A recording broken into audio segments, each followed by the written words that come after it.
चलो भाई, चलो चलो, hello hello hello hello people, कैसे सब लोग।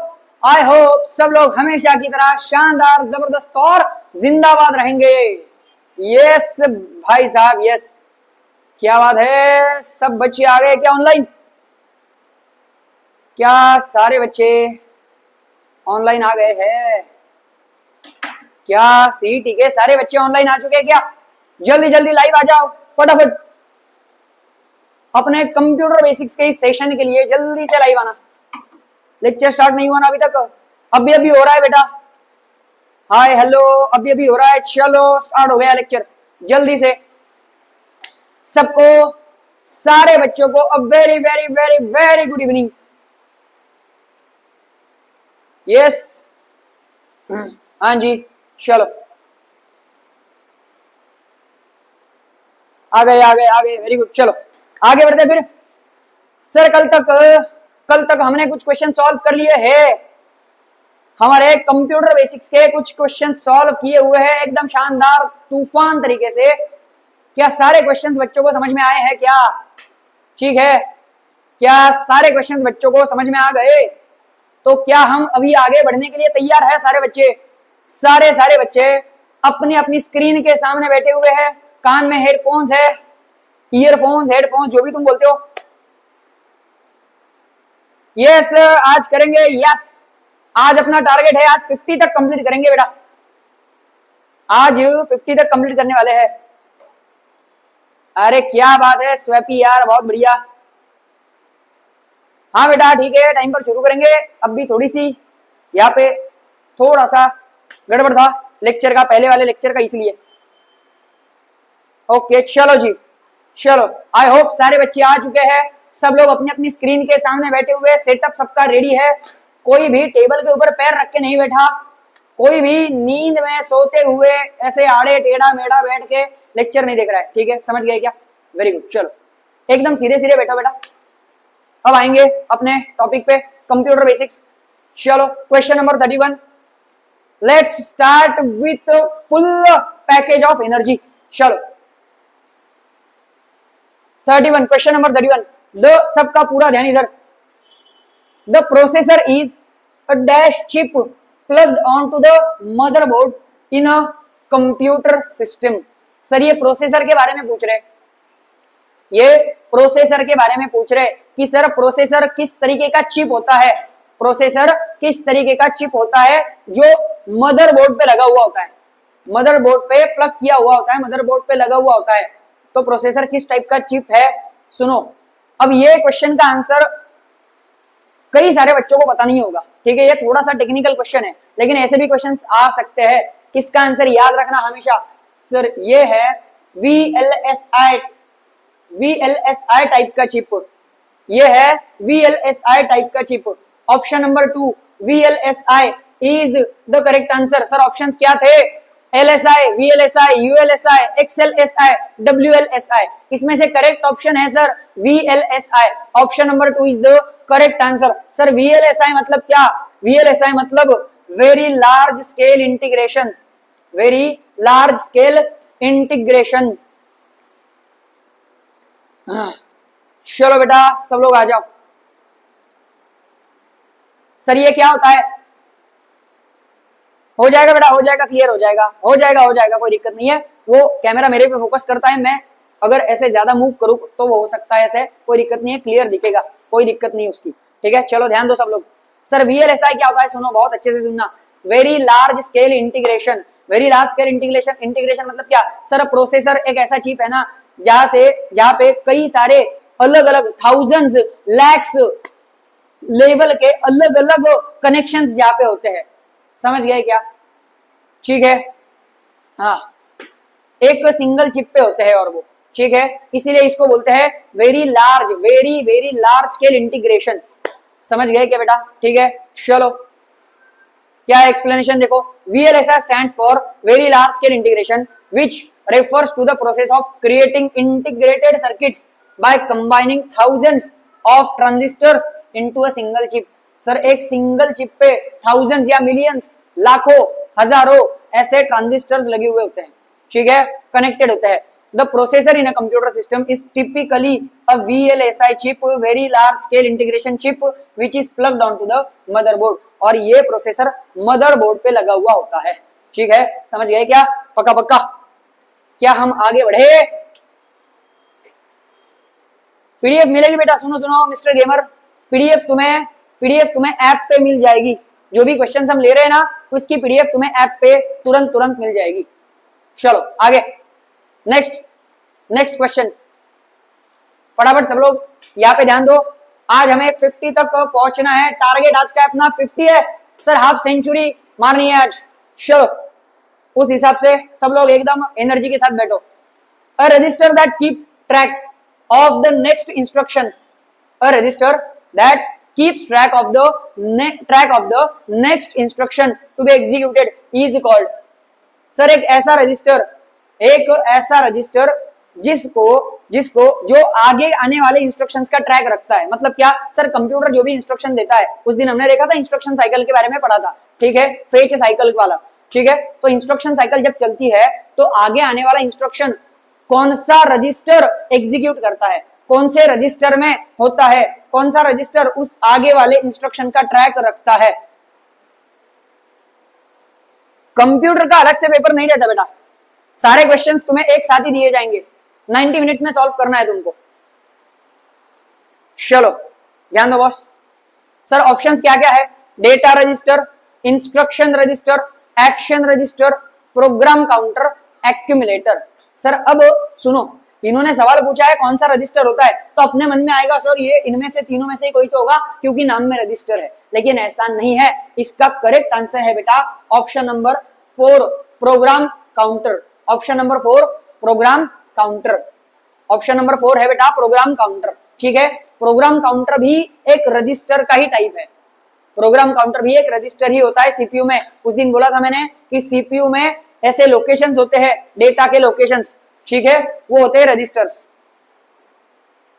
समझ गए क्या? उसमें से एक होता है प्रोग्राम काउंटर। ध्यान दो, चलो एक्सप्लेनेशन क्या बोल रहा है।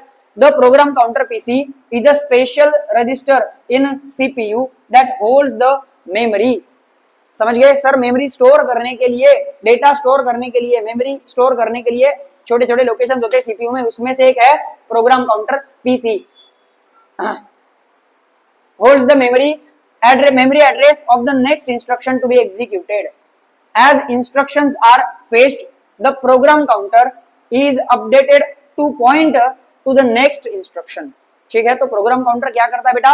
नेक्स्ट इंस्ट्रक्शन जो भी आने वाला है उसे एग्जीक्यूट करने का काम करता है, स्क्रीन पे लाने का काम करता है प्रोग्राम काउंटर। समझ गए क्या?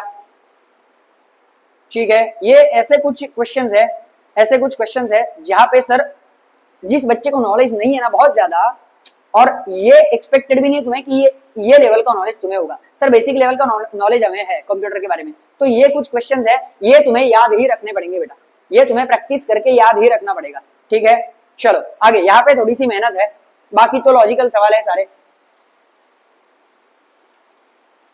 Next question number 33, the micro processor of a computer dash, the micro processor of a computer dash. Micro processor के बारे में कुछ बोल रहे हैं सर, क्या ऑप्शन है देखो। चलो, does not understand machine language, machine की लैंग्वेज होती है, ठीक है, मशीन को जो लैंग्वेज समझती है, ठीक है। हाँ, तो हर एक जो भी सुनो, तो कंप्यूटर को तुम जो भी इनपुट वगैरह दे रहे हो ना, वो उसी लैंग्वेज में दिए जाते हैं, हमेशा याद रखो। आधा आंसर मैंने बता दिया यहाँ पे। Does not understand machine language. Next, understands machine language and high level languages. Sir इनका कहना है सेकंड ऑप्शन में कि मशीन लैंग्वेज भी समझ में आती है और हाई लेवल लैंग्वेज भी समझ में आती है। तीसरा ऑप्शन है understand only machine language. Sir सिर्फ और सिर्फ मशीन लैंग्वेज समझ में आती है। Option number 4 understands only high level language. Sir सिर्फ हाई लेवल की लैंग्वेज समझ में आती है। यस। और option number 5 understands only assembly languages, और सिर्फ असेंबली लैंग्वेजेस समझ में आती है। ठीक है, तो इसका सुनो ज्यादा सोचने की जरूरत नहीं है, ज्यादा दिमाग लगने की जरूरत नहीं है। इस क्वेश्चन का आंसर है सर, उसे सिर्फ और सिर्फ मशीन लैंग्वेज ही समझ में आती है। किसको? माइक्रो प्रोसेसर को। ठीक है, कंप्यूटर का जो माइक्रो प्रोसेसर होता है ना, उसे सिर्फ और सिर्फ मशीन लैंग्वेज ही समझ में आती है। इसी का मतलब कंप्यूटर को सिर्फ मशीन लैंग्वेज ही समझ में आती है। समझ गए क्या? ये देखो, option number 3 is the correct answer. Understands only machine language, understands only machine language. Explanation क्या है सर, माइक्रो प्रोसेसर जो है can only understand machine language, उसे सिर्फ मशीन लैंग्वेज ही समझती है, ठीक है। और ये लैंग्वेज कैसी होती है बेटा, सुनो, ये 0 और 1 से ही बनती है। ये जो कंप्यूटर की लैंग्वेज है माइक्रो प्रोसेसर की, ये हमेशा 0 और 1 से ही डिराइव होती है, 2 ही नंबर से, 2 ही डिजिट से ये लैंग्वेज बनती है, याद रखना हमेशा, ठीक है। चलो ध्यान दो, which is a low level language consisting of binary code. Sir binary code मतलब जीरोज एंड वंस, जो अब भी मैंने बोला, इसे बाइनरी कोड बोलते हैं, ठीक है। तो 0 और 1 यूज करके ही सारा जो भी इंस्ट्रक्शन, जो भी डेटा, अपन जो भी क्या बोलते हैं इनपुट दे रहे ना कंप्यूटर को, वो ये बाइनरी फॉर्म में ही होता है हमेशा। High level languages, assembly languages and others need to be translated into machine language for the microprocessor to execute them. तो अगर दूसरी कोई भी लैंग्वेज है तो उसे पहले बाइनरी फॉर्म में कन्वर्ट करना पड़ेगा, उसे पहले बाइनरी फॉर्म में कन्वर्ट करना पड़ेगा, समझ गए क्या मतलब, ये मशीन लैंग्वेज में कन्वर्ट करना पड़ेगा, तब जाके कंप्यूटर को वो लैंग्वेज समझ में आएगी, ठीक है बेटा। समझ में आ रहा है क्या बच्चों को, क्या सारे बच्चों को समझ में आ रहा है क्या, ये बच्चे सो गए आज?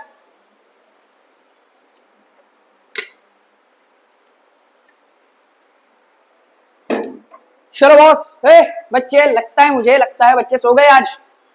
आज बच्चों में एनर्जी नहीं दिख रही, ऐसे कैसे नहीं रहेगी, एनर्जी लाएंगे भाई, हम लेके आएंगे। चलो हर एक बच्चा, यस, हर एक बच्चे का पूरा पूरा पूरा ध्यान इधर। मैं क्या पूछ रहा हूं सर, हमें इस कंप्यूटर के पेपर में 15 मार्क का पेपर रहेगा कंप्यूटर का, कितने मार्क का, 15 मार्क का। तो सर अपना टारगेट कितना है 15 मार्क्स में से? हाँ हाँ बताओ सर, कितना टारगेट है, कितना टारगेट है भाई, जल्दी जल्दी कमेंट करके बताना सर, कितने मार्क्स का टारगेट है, 15 में से कितने लाने हैं हमें? नहीं नहीं नहीं नहीं नहीं, जल्दी बताओ, इसके बिना आगे नहीं बढ़ेंगे। मुझे सुनना है बच्चों से, मुझे बच्चों से सुनना है कि 15 मार्क्स का पेपर है कंप्यूटर का, उसमें से सर कितना लाना चाहते हैं, हम कितना लेके आएंगे, जल्दी बताओ। 15 में से 15 15 15 15 15 15, ये बात मेरे शेरों और मेरे शेरनियों, बहुत जबरदस्त, क्या बात है, क्या बात है, क्या बात है, जबरदस्त। ये तो अगर 15 के 15 लाने हैं तो सर एनर्जी लेवल आपकी सारे बच्चों की एकदम तूफान लेवल पे होनी चाहिए, जबरदस्त लेवल पे होनी चाहिए, ठीक है। क्या बात है, सारे शेर और शेरनियां एकदम तूफान काम कर रहे हैं। हाँ सर, कंप्यूटर में तो 15 में से 15 लाएंगे ही लाएंगे, लेकिन 100 में से 100 का टारगेट रहेगा, समझ गए क्या, 100 में से 100 का टारगेट रहेगा, यही टारगेट होना चाहिए बॉस। क्या बात है, ओहो मिस्टर गेमर 15 में से 20 लाना चाहते हैं मेरे दोस्त, क्या जबरदस्त ख्याल है तेरे, ठीक है। तो 15 में से 20 लाने के लिए तुझे 200% एफिशिएंसी पे काम करना पड़ेगा। चलो वीर, 200% एफिशिएंसी से यहाँ पे ध्यान दो, पूरा फोकस यहाँ पे रखो। चलो नेक्स्ट क्वेश्चन, सारे 15 वाले बच्चे और 20 वाले बच्चे, सबका ध्यान इधर, फुल कंसंट्रेशन इधर। Next question, a set of choices on the screen is called dash. Sir set of choices, अलग अलग चॉइसेस है sir, English computer GK cover हो जाएगा, बस रीजनिंग में प्रॉब्लम है। अरे कोई प्रॉब्लम नहीं होता मेरे दोस्त, सुन मेरे भाई, क्या नाम है, डेविल भाई। अरे यार नाम डेविल है और तू रीजनिंग से डर रहा है, नाम में डेविल है और रीजनिंग से डर रहा है, कुछ ऐसे कुछ नहीं होता, वो ऐसे कुछ नहीं होता मेरे दोस्त। डेविल भाई +1, ये कौन है, स्वैप प्लेज। अरे गधो, किस चीज से डर रहे हो, कुछ नहीं, रीजनिंग में सुनो, भगवान ने रीजनिंग में करना क्या है सर, भगवान ने हमें ब्रेन दिया है, ब्रेन क्या दिया है, ब्रेन, यस, हाँ, नेचर से अपने को एक गिफ्ट मिला है एकदम जबरदस्त, उस पे एकदम खतरनाक लाइंस है ना, लाइंस, हाँ ये लाइंस अपने आप सारा काम करवाएगी बेटा, तुम बस थोड़ा सा प्रैक्टिस करके जाओ, देख के जाओ अच्छे से, कोई दिक्कत नहीं आएगी, रीजनिंग का डर मन से हटा दो, ठीक है। हाँ जी, अभी तो तुम्हारी शुरुआत है बेटा, डरने की कोई जरूरत नहीं, रीजनिंग से शुरुआत है। हर एक पौधा आगे जाके पेड़ बनता है कि नहीं बनता, यस बॉस, तो अब भी तुम पेड़ हो, ये सिलेबस खत्म होने के बाद, अभी तुम पौधे हो, सिलेबस खत्म होने के बाद पेड़ बन जाओगे। चलो तो मन से डर निकाल दो और तूफान एनर्जी के साथ साथ सीईटी क्रैक करना। चलो सर, ये क्वेश्चन देखते फिर से, A set of choices on the screen is called a dash. Set of choices on the screen is called dash. Sir जब अपने पास कंप्यूटर की स्क्रीन होती है, ठीक है, आपने कंप्यूटर स्टार्ट किया, ठीक है, आपके सामने आपको क्या दिख रहा है? सेट ऑफ चॉइसेस, अलग अलग ऑप्शंस आपको दिख रहे हैं। सर ये क्या होते हैं? देखो ऑप्शन नंबर 1 मेनू, reverse video, action plan, editor, template. Sir ये कितना, मतलब क्या बताऊं, कितना जबरदस्त लेवल का सवाल है, इतना जबरदस्त लेवल का सवाल है बॉस। सर इसका आंसर क्या है? Option number 1। ऑब्वियसली आपके स्क्रीन पे जो सेट ऑफ चॉइसेस है, आपको चॉइस करना है इसमें से कुछ। तो इसको अपन क्या बोलते रहे? मेनू। क्या बोलते बेटा? इसको अपन बोलते हैं मेनू। लैग नहीं होगा, टेंशन मत लो सर, 2 साल मैथ दिया नहीं है, डर तो लगेगा ही ना। कंप्यूटर के एमसीक्यू ज्यादा हार्ड है, मैथ्स नहीं आता, फर्क पड़ता है। ये 7 करोड़ वाला है, और ये मैथ से डरने वाले बच्चे, मैथ्स अरे डरने की कोई जरूरत ही नहीं बेटा, कोई जरूरत नहीं है, ठीक है। सुनो, मैथ्स एलआर, ये चीज से डरने का कोई मतलब ही नहीं है, बस अपना दिमाग खुला रखो वहां पे, बाकी करना क्या है बेटा। हाँ सुनो, एक चीज तुम्हें बस दिक्कत में डाल सकती है। सुनो, मैथ्स के पेपर में, मतलब रीजनिंग के पेपर में ना, एक चीज तुम्हें दिक्कत में डाल सकती है। क्या? सर तुम्हें ना कंटिन्यू उस कंप्यूटर की स्क्रीन पे पूरा ध्यान रखना है, ठीक है। अगर नजर इधर उधर गई और भाई कुछ, हाँ मैं आगे कुछ बोल नहीं रहा, लेकिन कुछ अलग दिख गया, तो भाई तुम हो गए डिस्ट्रैक्ट, ठीक है। तो ये काम वहां पे जाके नहीं करने, समझ गए क्या? तब जाके तुम्हारा दिमाग एकदम फटाफट चलेगा, ठीक है। यस, चलो डरने की कोई जरूरत नहीं है। और अभी हम है कंप्यूटर बेसिक्स इस सब्जेक्ट पे, तो इस सब्जेक्ट पे फोकस करना चाहिए अभी के लिए। चलो इसका आंसर क्या है सर? मेनू, ठीक है। Option number 1 menu is the correct answer. Explanation, a menu is a set of choices और options displayed on the screen, ठीक है सर। स्क्रीन पे डिस्प्ले होते हैं सारे options, allowing the user to select one or more actions such as opening a file or selecting settings, ठीक है। तो कई सारे ऑप्शंस होते हैं आपके पास मेनू में से, ठीक है, उसमें से कुछ भी आप सिलेक्ट कर सकते हो, ठीक है। चलो ग्रेट, आगे next question. What is the full form of PROM? What is the full form of PROM? Sir PROM इसका फुल फॉर्म क्या है? PROM, प्रोम इसका फुल फॉर्म क्या है? चलो ध्यान दो, ऑप्शंस क्या क्या है? Programmable read only memory, progressive read only memory, periodic read only memory, perfect read only memory, program read only memory. Sir ये हमेशा याद रखो, ये एक बेसिक कंसेप्ट है कंप्यूटर का। ऐसे सच्ची में होगा क्या distraction?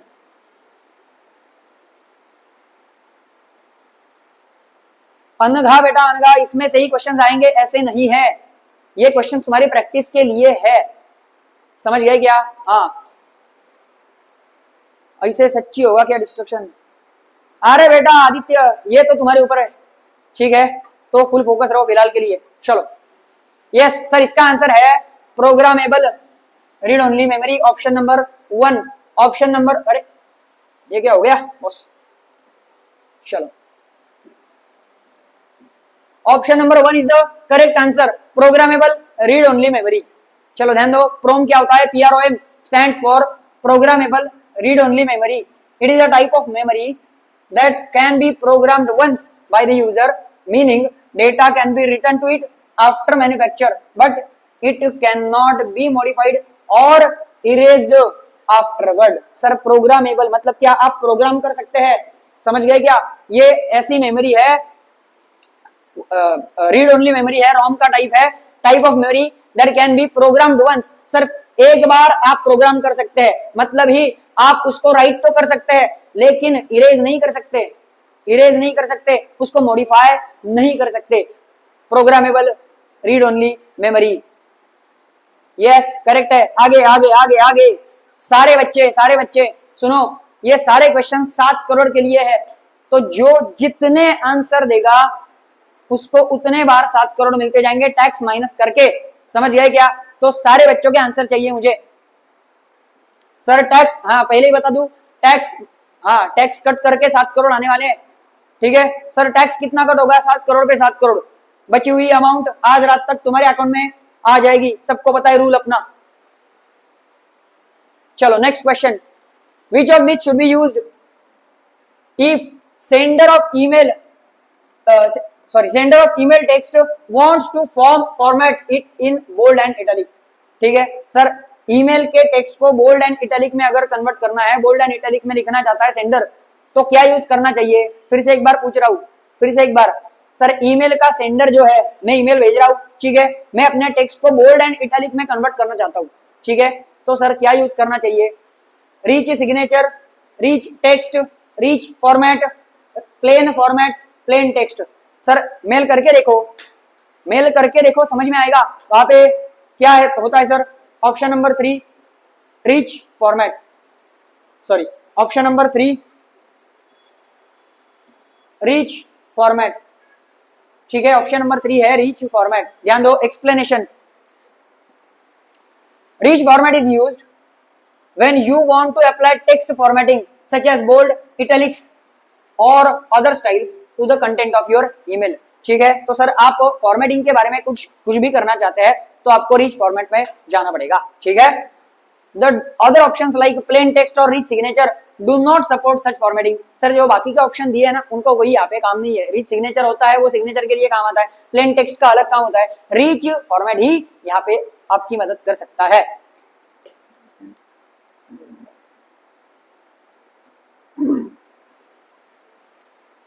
Yes, rich format is the correct answer. Sir GPay से आएंगे या फोन पे से आएंगे?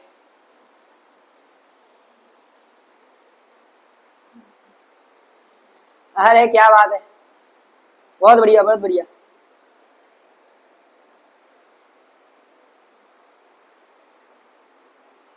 चलो आगे आगे बढ़ते बेटा।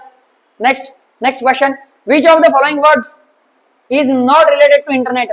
क्या ही सवाल है बेटा, क्या ही सवाल है ये। मेरे सारे बच्चे इसका आंसर 2 मिनट में देंगे। सर क्वेश्चन देखते ही, ऑप्शंस देखते ही आंसर पता चल जाएगा सारे बच्चों को। सारे बच्चे एकदम खतरनाक है। चलो सर, इंटरनेट से रिलेटेड क्या नहीं है ये पूछा है, क्या है वो नहीं पूछ रहे, क्या इंटरनेट से रिलेटेड नहीं है। पहला है लिंक, दूसरा है फंक्शन की, तीसरा है ब्राउजर, फोर्थ है सर्च इंजन, फिफ्थ है हाइपरलिंक। सर इसमें से इंटरनेट से रिलेटेड क्या नहीं है? सीधा सीधा जवाब है सर फंक्शन की।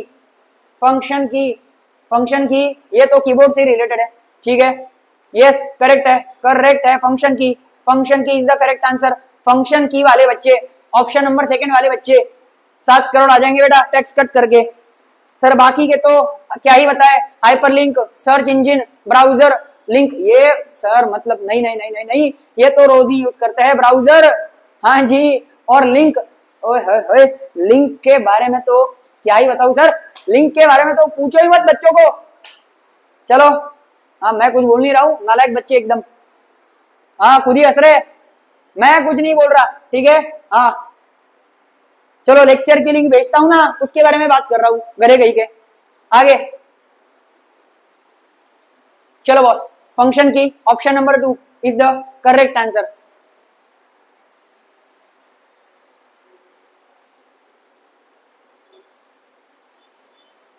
चलो जी आगे बढ़ते। अ फंक्शन की is a button on a computer keyboard used for specific tasks. ठीक है, लाइक सर वो फंक्शन कीज अलग अलग होते हैं ना। चलो चलो चलो करे, चलो फंक्शन कीज होते हैं ना, F1 F5। ठीक है, अपन अलग अलग चीजों के लिए शॉर्टकट कीज इस्तेमाल करते हैं, फंक्शन कीज वो है फंक्शन की के बारे में बात कर रहे हैं। Like F1 for help, F5 for refresh page. It is not directly related to the internet unlike other options which are terms specifically associated with using the internet, link, browser, search engine and hyperlink। ठीक है, चलो चलो चलो बेटा, यहाँ पे focus, यहाँ पे फोकस सबका, यहाँ पे फोकस सबका।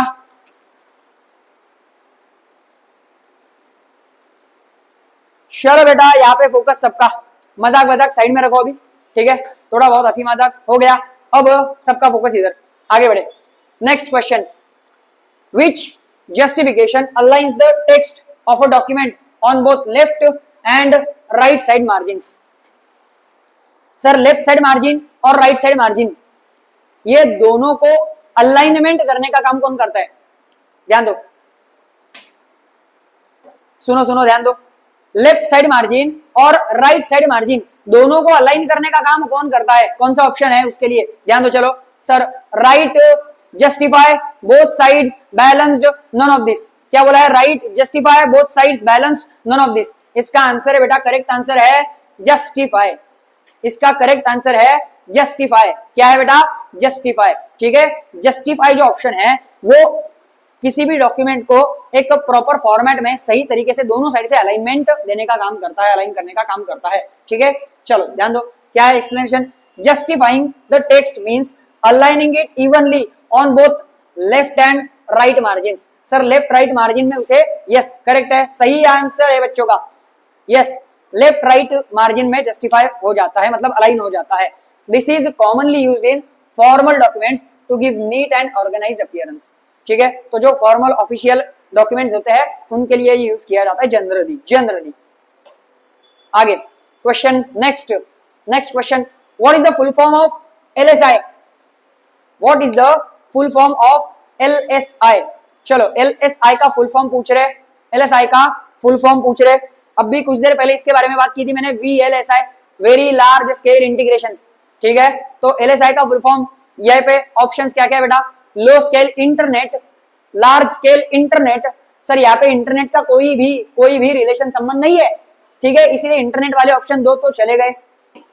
Next, low scale integration, large scale integration, local scale integration. तो correct option is option number 4। Answer इसका option number 4, large scale integration. क्या है बेटा? Large scale integration. चलो जल्दी जल्दी, क्या ऑप्शन है? Large scale integration. ध्यान देना, explanation. Large scale integration LSI refers to the process of creating integrated circuits। Sir ये क्या है इंटीग्रेटेड सर्किट्स? अभी कुछ देर पहले बात की थी ना हमने, क्या सर? वो प्रोसेसर की जहां पे हजारों लाखों सर्किट्स होते हैं अलग अलग, यस, उस फंक्शन को बोलते हैं एलएसआई, उसे बोलते हैं LSI. Yes, large scale integration correct है, ध्यान देना। क्या है? Yes, large scale integration LSI refers to the process of creating integrated circuits. कई सारे सर्किट्स को एक लाएंगे एक जगह पे by combining thousands of transistors into a single chip. ठीक है, एक सिंगल चिप पे कई सारे कनेक्शंस, कई सारे इंटीग्रेशंस, सर्किट्स हम इंटीग्रेट करेंगे, एक कर देंगे। It is used in electronics to create more powerful and compact devices. समझ गए क्या बेटा? अरे नहीं रे, ये वो वाला इंटीग्रेशन नहीं है, रोने की जरूरत नहीं है, वो मैथ्स वाला है, ये अलग है। ठीक है, चलो ध्यान दो। नेक्स्ट, फिर एक बार 7 करोड़ वाला सवाल आपकी स्क्रीन पर, ध्यान देना सब लोग। क्या है sir? To take any text from its original site to other site without deleting it is called dash. अरे ये तो मतलब सर ये तो क्या है? ये तो चड्डी बड्डी सवाल है, ये तो एकदम चड्डी बड्डी सवाल है सर। कैसा सवाल है? देखो एकदम आसान सा है। क्या पूछ रहे ये लोग? To take any text from the original site to other site.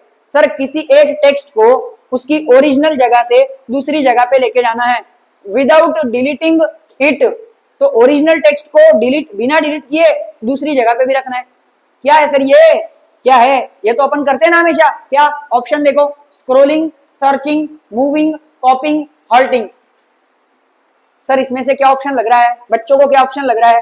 Yes correct है, करेक्ट है, करेक्ट है, कॉपिंग। Option number 4 is the correct answer, कॉपिंग। Option number 4 is the correct answer, कॉपिंग। Sir एक वर्ड को वहां से डिलीट, बिना डिलीट किए मैं दूसरी जगह पे भी लेके जा सकता हूं, ये क्या होता है? कॉपिंग होता है। सही बात है, एक्सप्लेनेशन देखो। Yes, correct answer is कॉपिंग। Copying refers to taking a piece of text from its original location and placing it elsewhere without removing the original text। Sir original text को बिना रिमूव किए भी आप उसे दूसरी जगह पे रख सकते हो। This is different from moving where the text is remove from the original side. Sir जब आप मूव करते हो ना एक जगह से दूसरी जगह पे, तो ओरिजिनल टेक्स्ट डिलीट हो जाएगा, समझ गए, वो हट जाएगा। लेकिन कॉपी करते हो तो ओरिजिनल टेक्स्ट वैसे का वैसे रहेगा और दूसरी जगह पे भी आ जाएगा। 14 करोड़ आ गए क्या मिस्टर गेमर? बहुत बढ़िया, क्या बात है मेरे दोस्त। चलो आगे, next question. In Excel which of the following also called active cell? Sir Excel में सुनो, एक्सेल में एक्टिव सेल कौन सी होती है? एक्सेल में सेल मतलब क्या सर? वो छोटे छोटे बॉक्सेस होते हैं, ठीक है, रोज कॉलम्स के, उसमें इंडिविजुअल बॉक्सेस होते हैं, उसे सेल बोलते हैं, ठीक है। उसमें एक्टिव सेल कौन सा होता है? तो एक्टिव सेल कौन सा है बेटा? जिस सेल पे तुम काम कर रहे हो या जिस सेल पे तुम हो, समझ गए, वो होता है एक्टिव सेल। तो वो या तो उसे आउटलाइन से लिखता है कि सेल पे अपन डार्कर आउटलाइन होता है, या फिर सर कभी कभी ग्रीन आउटलाइन से लिखता है, समझ गए क्या? तो वो होता है एक्टिव सेल। तो इसमें से ऑप्शन कौन सा है sir? Current cell, formula, range, cell address, none of this, ठीक है। तो एकदम अब भी तुम जिस सेल पे काम कर रहे हो वो क्या होता है बेटा? Current cell. वो क्या होता है? Current cell. चलो इधर ध्यान दो बच्चे, जल्दी जल्दी जल्दी इधर ध्यान देना, ध्यान दो। Current cell is the correct answer, option number 1, current cell is the correct answer. In Excel, the active cell is the current cell, which is the cell that is currently selected or being worked on, ठीक है, जो currently तुमने select की है या फिर जिसपे तुम काम कर रहे हो। It is typically outlined with a thick border and any data you enter or edit will go into this cell, ठीक है। तो जो भी तुम काम कर रहे हो वो इस सेल में दिख के आता है, that is current cell। चलो बेटा, ये 7-7 करोड़ वाले बच्चे जो अभी मुझे हिसाब भेज रहे हैं ना, हाँ जल्दी यहाँ पे ध्यान दो सब लोग, वरना वापस ले लूंगा 7 करोड़।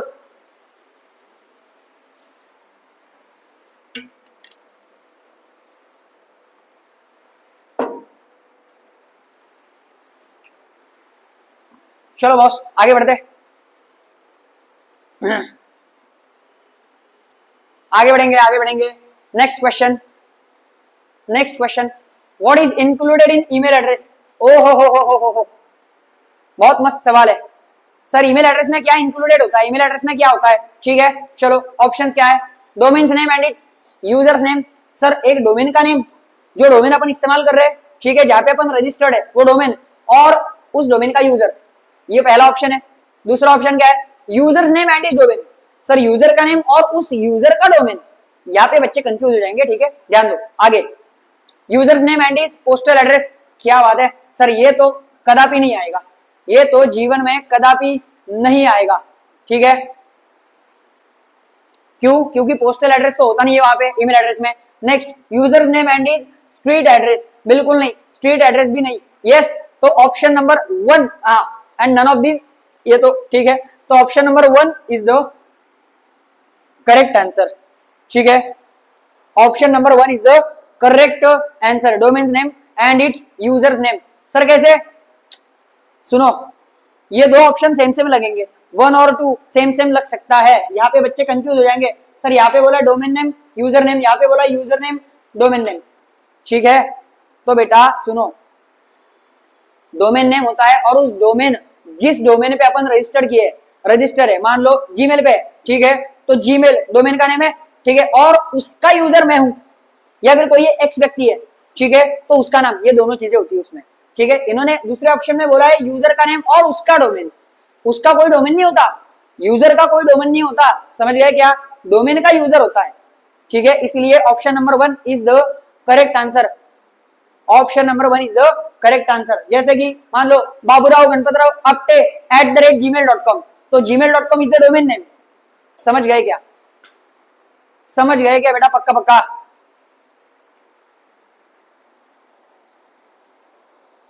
चलो बस आगे बढ़ते हैं। नेक्स्ट, हाँ, an email address consist of 2 main parts, user name and the domain name such as gmail.com.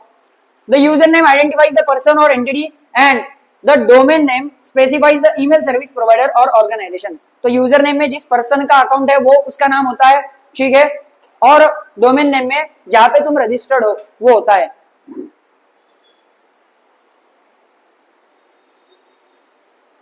चलो आगे बढ़ते बेटा। नेक्स्ट द सीक्रेट कोड, ये तो मतलब क्या ही बताए सर, ये तो हम मतलब इसके बिना तो जी ही नहीं सकते, इसके बिना तो जी ही नहीं सकते। क्वेश्चन देखो एक बार, the secret code which blocks to certain programs is popularly called. Sir एक ऐसा सीक्रेट कोड जो एक किसी भी एक प्रोग्राम में जाने के लिए आपको ब्लॉक कर देगा, ऐसा सीक्रेट कोड जो आपको किसी प्रोग्राम में जाने से रोकेगा, वो सीक्रेट कोड को क्या बोलते हैं? Access code, passport, entry code, password, keyword. Sir सबको पता है, इसके बिना तो जी नहीं सकते, इसके बिना तो जी नहीं सकते। हाँ यस, क्या है सर? Password, password, yes password. Option 4 is the correct answer. Password correct है, option 4 is the correct answer. Next, तो एक्सप्लेनेशन क्या है sir? A password is a secret code और combination of characters used to protect access to certain programs, systems और accounts. It ensures that only authorized users can access those programs. ठीक है, इसके explanation की बच्चों को जरूरत ही नहीं है। ठीक है, ये मांगते रहते हैं ना एक दूसरे से, हाँ हाँ बता भाई तेरा पासपोर्ट क्या है, तेरा पासवर्ड क्या है। ठीक है, तो ये वही है सर, सिर्फ ऑथोराइज्ड पर्सन ही उसे एक्सेस कर पाए, किसी भी सिस्टम को या डॉक्यूमेंट को, जो भी है कुछ भी, उसके लिए लगाते हैं पासवर्ड। बताने की जरूरत नहीं बच्चों को। आगे next, which of the following type of menu displays further सब चॉइसेस। सर इसमें से इस दिए हुए ऑप्शंस में से कौन सा ऐसा ऑप्शन है जो आगे की सब चॉइसेस आपको दिखाएगा? सब चॉइसेस आपको दिखाएगा। ठीक है, आगे की सब चॉइसेस दिखाएगा। ध्यान दो कैसा है सर। ऑप्शंस क्या क्या है? Reverse, template, scrolled, wrapped, pull down. Sir इसमें एक ही ऑप्शन ऐसा है जो आगे वाली ऑप्शंस आपको दिखाता है, एक्स्ट्रा के ऑप्शंस सब चॉइसेस आपको दिखाएगा। ठीक है, मतलब क्या? ऊपर एक हेड है, ऊपर एक हेड चॉइस है, आप दबाओगे तो नीचे उसके अलग अलग ऑप्शंस आ जाएंगे, आप क्लिक करोगे तो नीचे अलग अलग ऑप्शंस आ जाएंगे। ठीक है बेटा, ये क्या है? Pull down. Option number 5 is the correct answer, pull down. Option number 5 is the correct answer, pull down. ठीक है, एक मेन हेडिंग ऊपर रहेगा, आप क्लिक करने के बाद नीचे अलग अलग ऑप्शंस आते हैं, उसमें से आप सिलेक्ट कर सकते हो। ठीक है, चलो ध्यान दो। अब pull down menu displays further sub choices or options when you click on it. This type of menu appears from the top of the screen and expands downward, allowing you to select from additional options or sub menus. ठीक है, yes, pull down is the correct answer.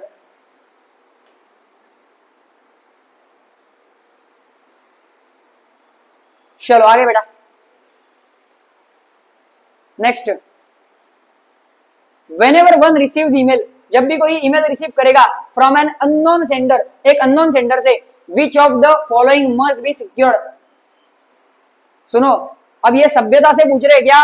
जब भी किसी व्यक्ति को unknown sender से कोई email आ रहा है, जब भी किसी व्यक्ति को अननोन सेंडर से कोई ईमेल आ रहा है, तो क्या करेंगे सर? क्या करना चाहिए सिक्योरिटी ऑप्शंस के लिए? ठीक है, तो सर हम क्या करते हैं पता है क्या? अननोन सेंडर, हम ईमेल देखते नहीं है पहली बात। ठीक है, और देखा भी अननोन सेंटर से भी देख लेंगे, ओपन करके देख लेंगे। ठीक है, हाँ ये तो बेटा सुनो सुनो सुनो, क्या करना चाहिए, ये लोग क्या बोल रहे हैं बहुत अच्छे से ध्यान देना, ये काम भी आएगा जीवन में। क्या है sir? Option 1, open it to know about the sender and reply. Sir open करके देख लो किसने भेजा है और रिप्लाई भी कर दो। दूसरा, delete it after opening, open करके फिर डिलीट करना। तीसरा, delete it without opening, sir बिना देखे ही, बिना ओपन किए ही डिलीट कर दो। Option number 4, open it and try to guess who is the sender. Sir unknown sender है, पता नहीं, तो गेस करो कि भाई किसने भेजा होगा, कौन है मेरा सीक्रेट सेंटा। ठीक है, and last is none of this. तो बेटा इसका आंसर है option number 3। Correct answer is option number 3, delete it without opening. Sir unknown sender से आ रहा है ना, तो एक रिस्क है कि आपकी जो भी सिस्टम है वो दूसरे को एक्सेस भी मिल सकता है। समझ गए क्या? हैक भी हो सकता है, तो इसीलिए विदाउट ओपन, हाँ ओपन किए बिना ही उसे डिलीट कर दो, यही सही रहेगा हर किसी के लिए। चलो ध्यान दो, explanation. It's safest not to open emails from unknown senders because they might contain harmful attachments और links that could infect your computer with viruses or malware. Always delete such mails without opening them. ठीक है, तो इससे बहुत सारी risk है। ठीक है, अलग अलग वायरस की या मालवेयर आ सकते हैं, तो इसीलिए सर ओपन करने की कोई जरूरत नहीं है, सीधा सीधा उड़ा देना उसको। Yes,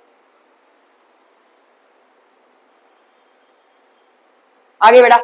next, motherboard is also known as dash, motherboard is also known as dash. ठीक है सर, मदरबोर्ड को क्या बोलते हैं? मदरबोर्ड, हाँ हाँ, अरे गधो, मदरबोर्ड, मदरबोर्ड कंप्यूटर का मदरबोर्ड, यस। मदरबोर्ड को क्या बोलते हैं sir? Mouse, computer, computer board, system device, central board, system board. Sir सीधा सा आंसर इसका याद रखो, option number 5 system board. Sir motherboard को ही सिस्टम बोर्ड भी बोलते हैं, मदरबोर्ड को ही। ओके ओके 42 44 ठीक है, बता दे पहले ये खत्म करते हैं। चलो पहले ये खत्म करेंगे बेटा, आज का जो टारगेट है वो पहले कंप्लीट करते हैं। 42 और 44 पे आऊंगा मैं वापस। चलो ध्यान दो, option number 5 system board. Sir motherboard को ही सिस्टम बोर्ड बोलते हैं, पूरा सिस्टम उसका बोर्ड है मदरबोर्ड। ठीक है चलो ध्यान दो, the motherboard also known as system board is the main circuit board in a computer. Computer का मेन सर्किट बोर्ड होता है। It connects all the essential components like CPU, memory and storage devices. ठीक है, ये सबको connected रखने का काम करता है, एक माँ की तरह, इसलिए मदरबोर्ड बोलते हैं इसको, मम्मी की तरह होता है। ठीक है, सबको साथ में कनेक्ट करके रखेगा, समझे क्या? आगे, हाँ तो जब मम्मी घर पे नहीं होती तब क्या हाल होता है घर का, पता है ना सबको, तो ये बोर्ड वही काम करता है, सबको जोड़े रखने का। आगे, allowing them to communicate with each other। ठीक है सर, मदरबोर्ड क्या होता है? पूरे सिस्टम का एक बोर्ड होता है बेटा, उसके बिना जैसे माँ के बिना जीवन अधूरा है, माँ के बिना घर अधूरा है, उसी तरह मदरबोर्ड के बिना पूरा कंप्यूटर अधूरा क्या सर, चल ही नहीं सकता, काम ही नहीं कर सकता। आपका फोन भी, कोई भी सिस्टम काम ही नहीं कर सकता। समझ गए क्या बेटा? चलो आगे, next, with which tool any part of a document can be seen on the screen। Sir ये भी एकदम पानीपुरी सा क्वेश्चन है, छुट्टू सा क्वेश्चन है क्या सर? आप स्क्रीन का कोई भी पार्ट जो देख रहे हो, कोई भी पार्ट, मतलब अभी आप ऊपर हो, आपको एकदम नीचे का देखना है, या फिर आप एकदम नीचे ऊपर का देखना है, बीच में देखना है, तो ये किस फीचर की हेल्प से, किस टूल की हेल्प से देख सकते हो? Searching, pasting, scrolling, editing, कॉपिंग। Sir इसका सही आंसर है स्क्रोलिंग। कैसे? आप स्क्रोल करते रहते हैं ना सर दिन भर, हाँ ये क्लासेस छोड़ के पढ़ाई छोड़ के अपन दिन भर क्या करते हैं? स्क्रोल करते कि नहीं करते बच्चे? हाँ मत करो, समझ गए क्या? तो आप कोई भी एक पार्ट देख सकते हो, किस टूल की हेल्प से? सर स्क्रोलिंग की हेल्प से। ये देखो मैं अभी स्क्रोल कर रहा हूँ, ये ऊपर का पार्ट दिखा, ये सर और नीचे आ गया, ये स्क्रोलिंग। समझ गए क्या? बढ़िया। Scrolling allows you to move through a document to view different parts of it on the screen without changing document itself. It helps you to see the content that is not immediately visible। जो अभी visible नहीं है वो भी देखने के लिए help करेगा स्क्रोलिंग। यस हो गया बेटा, हो गया है। चलो ठीक है, चलो 48 with which device Excel is able to calculate dynamically the results from the data। हो गए बेटा, बस 2 क्वेश्चन लास्ट। चलो ध्यान दो, सर कौन से डिवाइस के साथ एक्सेल आपको कैलकुलेट करा के देगा रिजल्ट्स? समझ गए क्या? सर एक्सेल में, सीधा सा सवाल है, एक्सेल में रिजल्ट्स किस एक फीचर की वजह से आते हैं? ऑप्शन है go to, table, chart, diagram, formula and function. तो बेटा इसका आंसर है option number 5 formula and function. Sir हम फॉर्मूला लगाते हैं, फंक्शन लगाते हैं, तब जाके रिजल्ट आता है, वैल्यू आती है। Excel calculates dynamic results using formulas and functions। When you change the data in a worksheet, formulas and functions automatically recalculate the results based on the new data। तो data अगर आपने change भी किया है तो sir आपको अलग value मिल जाएगी।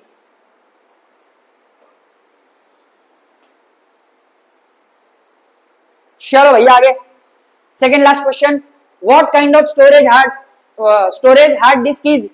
ठीक है सर, हार्ड डिस्क एकदम आसान सा सवाल है, हार्ड डिस्क किस टाइप का स्टोरेज है? ये देखो, non permanent, volatile, temporary, non volatile, none of this. Sir hard disk है ना, तो वो नॉन वोलेटाइल है, चेंज नहीं होता, रैम की तरह चेंज नहीं होता, नॉन वोलेटाइल है। ठीक है, non volatile, option number 4 is the correct answer. Hard disk कौन से टाइप का डिवाइस है?